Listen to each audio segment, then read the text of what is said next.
ಬೇಜಾರಾಗ್ತಿದೆ ಬಾಸ್ ಇಲ್ಲದೆ ಇರೋದು. ಅವ್ರು ಇದ್ದಿದ್ರೆ ಇನ್ನೂ ಚೆನ್ನಾಗಿರೋದು.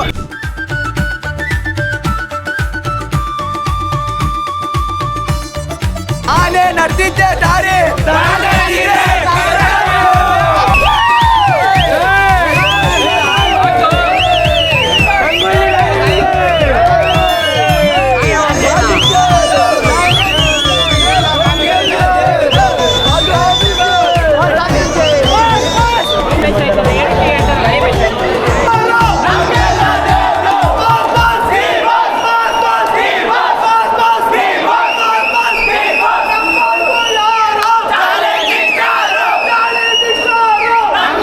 ಇವತ್ತು ಇಡೀ ಕರ್ನಾಟಕ ರಾಜ್ಯಾದ್ಯಂತ ಡೆವಿಲ್ ಹಬ್ಬ ಅಂತ ಹೇಳ್ಬೋದು. ಇವತ್ತು ನಮ್ಮ ಬಾಸು ಒಳಗಡೆ ಇದ್ದಾರೆ, 6 ಈಚೆ ಸೆಲೆಬ್ರೇಷನ್ ಮಾಡ್ತಾಯಿದ್ದೀವಿ. ಬರ್ತಾರೆ ಬೇಗ, ಆದಷ್ಟು ಬೇಗ ಕಾಯ್ತಾ ಇರ್ತೀವಿ.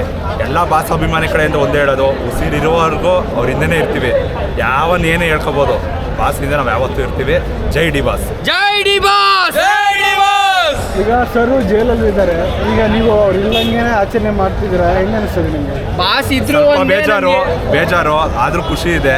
ಬಾಸ್ ಇಲ್ಲದೆ ಇಷ್ಟು ಕ್ರೇಜು ಪ್ರತಿಯೊಂದು ಹಳ್ಳಿಲೂ ಪ್ರತಿಯೊಂದು ಜಿಲ್ಲೆಗಳಲ್ಲೂ ಬ್ಯಾನರಿಂದ ಥಿಯೇಟ್ರ್ಗಳನ್ನ ಮುಚ್ಚಾಕವ್ರೆ. ನೀವು ನೋಡ್ತಾ ಇರ್ಬೋದು, ಬ್ಯಾನರಿಂದ ಥಿಯೇಟ್ರ್ಗಳು ಮುಚ್ಚಾಕಿದ್ದೀವಿ. ಇವತ್ತು ಬಾಸ್ ಕ್ರೇಜ್ ಏನು ಅನ್ನೋದು ಇವತ್ತು ತೋರಿಸ್ತಿದ್ದೀವಿ. ಮುಂದೇನು ಹಿಂಗೆ ಇರುತ್ತೆ. ಬಾಸ್ ಬಂದೇ ಬರ್ತಾರೆ, ಬೇಗ ಬರ್ತಾರೆ. ತಾಯಿ ಚಾಮುಂಡೇಶ್ವರಿ ಆಶೀರ್ವಾದ ಸದಾ ಇರುತ್ತದೆ. ಜೈ ಡಿ ಬಾಸ್. ಓನ್ಲಿ ಈಗ ಮೇಡಮ್ ಒಬ್ಬರೇ ಈಗ ಭುಜದ ಮೇಲೆ ಹಾಕೊಂಡು ಮಾಡ್ತಾ ಇದ್ದಾರೆ, ಅದ್ರ ಬಗ್ಗೆ ನೀವೇನು ಹೇಳ್ತೀರಾ? ಅವರು ದೇವತೆ ಅಂತಲೇ ಕರೆದ್ಬಿಟ್ಟಿದ್ದೀವಿ. ಅದಕ್ಕೆ ದೇವತೆ, ನಮ್ಮ ಬಾಸ್ ದೇವರಾದ್ರೆ ಅವ್ರು ದೇವತೆ. ಈಗ ದರ್ಶನ್ ಇಲ್ಲಾರ್ದಂಗೆ ದರ್ಶನ್ ಮೂವಿ ನೋಡ್ತಾ ಇದ್ದೀರಾ, ಅದ್ರ ಬಗ್ಗೆ ನಿಮ್ಮ ಅಭಿಪ್ರಾಯ ಏನು?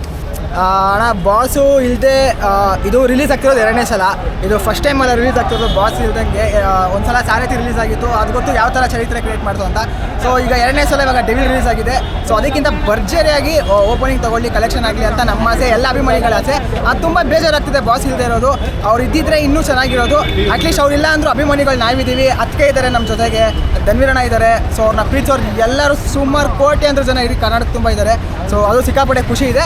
ಬಟ್ ಬಾಸು ಒಂಥರ ಅವ್ರನ್ನ ನೆನೆಸ್ಕೊಂಡ್ರೆ ತುಂಬ ಬೇಜಾರಾಗುತ್ತೆ. ಆ್ಯಂಡ್ ಅವ್ರು ಒಳಗಡೆ ಇರೋದು ಆ್ಯಂಡ್ ಅವರು ಅನಿಸ್ತಾ ಇರುತ್ತೆ 100% ಯಾವ ಥರ ಇರುತ್ತೋ ಆಚೆ ಕಡೆ ಅಂದ್ಬಿಟ್ಟು.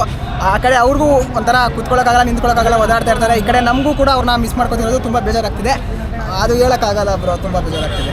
ಮೇಡಮ್ ಅವರು ಅಪ್ಲೋಡ್ ಮಾಡಿದ್ರು ಇನ್ಸ್ಟಾಗ್ರಾಮಲ್ಲಿ ಅಭಿಮಾನಿಗಳ ಬಗ್ಗೆ, ಅದ್ರ ಬಗ್ಗೆ ನೀವೇನು ಹೇಳ್ತೀರಿ? ಆ ಸಿಕ್ಕಾಪಟ್ಟೆ ಅದು ಆ್ಯಕ್ಚುಲಿ ಏನಂದರೆ ಎಕ್ಸ್ಪೆಕ್ಟ್ ಮಾಡಿರಲಿಲ್ಲ. ಆ ಥರ ಬಾಸ್ ಬಂದ್ಬಿಟ್ಟು ಆ ಥರ ಲೆಟ್ರ್ ಬರೀತಾರೆ ಅಂತ ಏನು ಎಕ್ಸ್ಪೆಕ್ಟ್ ಮಾಡಿರಲಿಲ್ಲ. ಅವ್ನು ಬ್ಲ್ಯಾಂಕಾಗಿ ಹೋಗ್ತಾರೆ ಅಂತ ಅಂದ್ಕೊಂಡಿದ್ದು. ಬಟ್ ಅದನ್ನು ಓದಿದಾಗ ಬರ್ದಿದ್ದಲ್ಲ, ಬರೀ ಅದನ್ನ ಓದಿದಾಗ ಸಿಕ್ಕಾಪಟ್ಟೆ ಎಮೋಷ್ನಲ್ ಆಯಿತು. ಎಲ್ಲ ಪ್ರತಿಯೊಬ್ಬ ಫ್ಯಾನ್ಸ್ಗೂ ಕಣ್ಣಲ್ಲಿ ನೀರು ಬರೋವಂಥ ಸಂದೇಶ. ಆ್ಯಂಡ್ ಬಾಸ್ ಹೇಳಿರೋದು ಒಂದೇ, ಯಾರಿಗೂ ತಲೆ ಕೆಡಿಸ್ಕೊಂಬೇಡಿ, ಎಂಜಾಯ್ ಮಾಡಿ, ಸೆಲೆಬ್ರೇಷನ್ ಮಾಡಿ. ಆ್ಯಂಡ್ ಅವ್ರು ಇವತ್ತಿಗೂ ಅದೇ ಹೇಳ್ತಿರೋದು, ಯಾರಿಗೂ ತೊಂದರೆ ಕೊಡ್ಬಾರ್ದು, ನಮ್ಮಿಂದ ಯಾರಿಗೂ ತೊಂದರೆ ಆಗಬಾರ್ದು. ಸಿನಿಮಾ ನೋಡಿ ಎಂಜಾಯ್ ಮಾಡಿ. ಸೊ ಇನ್ನೂ 4 ಜನಕ್ಕೆ ತಲುಪಿಸಿ. ಸೊ ಫ್ಯಾಮಿಲಿ ಸಮೇತ ಹೋಗಿ ಸಿನಿಮಾ ನೋಡಿ ಅಂತ ಬಾಸ್ ಅದಕ್ಕೆ ಹೇಳಿ ಕಳಿಸಿದ್ದಾರೆ. ಸೊ ಅದಕ್ಕೆ ನಾವು ಕೂಡ ಬಂದು ಸೆಲೆಬ್ರೇಷನ್ ಎಲ್ಲ ಮಾಡಿ ಇವಾಗ ನಾವು ಸಿನಿಮಾ ನೋಡೋಕ್ಕಾಗ್ತಿಲ್ಲ, ಬಟ್ ಸಂಜೆ ನೋಡಬೇಕು. ಟಿಕೆಟೇ ಸಿಕ್ಕಿಲ್ಲ bro, first day first show. So ಅದಕ್ಕೋಸ್ಕರ ಸಾಯಂಕಾಲ ಹೋಗೋಣ ಅಂದ್ಬಿಟ್ಟು ಎಲ್ಲ ಪ್ಲ್ಯಾನ್ ಮಾಡ್ಕೊಂಡಿದ್ವಿ. ನಮ್ಮ ಫ್ರೆಂಡ್ಸ್ ಎಲ್ಲ ಹೋಗಿದ್ದಾರೆ. ಸೊ ಎಲ್ಲರಿಗೂ ನಾನು ಕೇಳ್ಕೊಳ್ಳೋದು ಒಂದೇ, ಎಲ್ಲರ ಪರವಾಗಿ ಬನ್ನಿ, ಸಿನಿಮಾ ನೋಡಿ, ಎಂಜಾಯ್ ಮಾಡಿ, ಡ್ಯಾನ್ಸ್ ಆಡಿ, ಶಿಳ್ಳೆ ಹೊಡೀರಿ, ಏನು ಬೇಕಾದ್ರೂ ಮಾಡಿ. ಬಟ್ ನಮ್ಮಿಂದ ಯಾರಿಗೂ ತೊಂದರೆ ಆಗೋದು ಬೇಡ. ಸೊ ಅಷ್ಟೇ ನಾನು ಕೇಳ್ಕೊಳ್ಳೋದು. ಬಾಸು ಅದೇ ಕೇಳ್ತಾ ಇರೋದು. ಎಷ್ಟು ಗಂಟೆಯಿಂದ ಜನ ಬರೋಕ್ಕೆ ಸ್ಟಾರ್ಟ್ ಆಯಿತು? 5 ಗಂಟೆಗೆ ಬಂದ್ರು ಅಣ್ಣ ಜನ. 5 ಗಂಟೆಯಿಂದ ಫುಲ್ಲು. 3 ಗಂಟೆಗೆ ಎಲ್ಲ ಡಿಜೆ ಎಲ್ಲ ಹಾಕೊಂಡು ಡ್ಯಾನ್ಸ್ ಗಿನ್ಸ್ ಎಲ್ಲ ಮಾಡಿದ್ರು. 5 ಗಂಟೆಗೆ ರಶ್ ಆಯಿತು. ಎಷ್ಟು ಜನ ಬಂದಿರೋದು ಅಂದಾಜು? 5 ಗಂಟೆಗೆ ಎಲ್ಲ ರಶ್. ಅಲ್ಲ, ಎಷ್ಟು ಜನ ಬಂದಿರ್ಬೋದು ಸಂಖ್ಯೆ? ಅಣ್ಣ 4 ಗಂಟೆಗೆ 105 ಜನ 150 ಜನ ಬಂದು ಬರೀ ಡಿಜೆ ಮಾಡಿದ್ದು. 105 ಜನ. ಆಮೇಲೆ 4 205 ಜನ ಬಂದಿದ್ದು ಬರೀ ಒಂದು ಬಸ್ಸಲ್ಲಿ. ಒಂದು ಬಸ್ಸಲ್ಲಿ ಬಂದಿದ್ದು? ಟಿಕೆಟ್ ಎಲ್ಲ ಸೋಲ್ಡ್ ಔಟ್ ಆಯಿತು.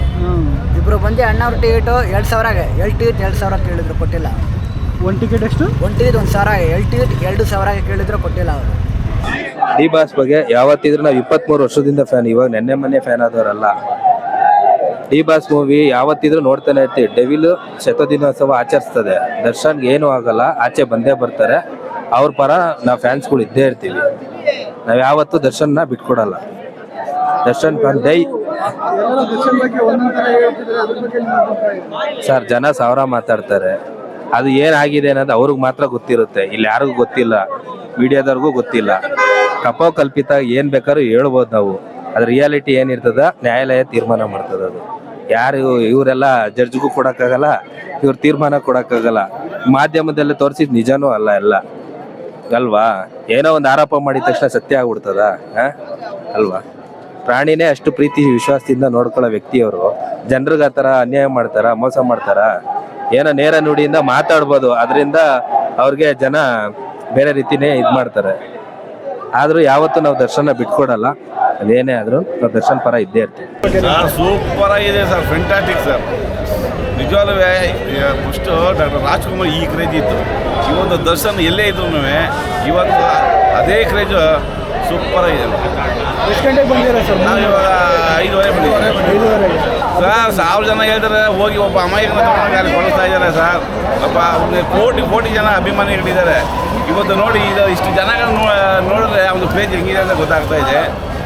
ಎಲ್ಲರೂ ತಪ್ಪು, ಯಾರು ತಪ್ಪು ಮಾಡಲ್ಲ, ಎಲ್ಲರೂ ತಪ್ಪು ಮಾಡ್ತಾರೆ. ಈಗ ಸದ್ಯ ಈಚೆಗಡೆ ಬರ್ತಾರೆ.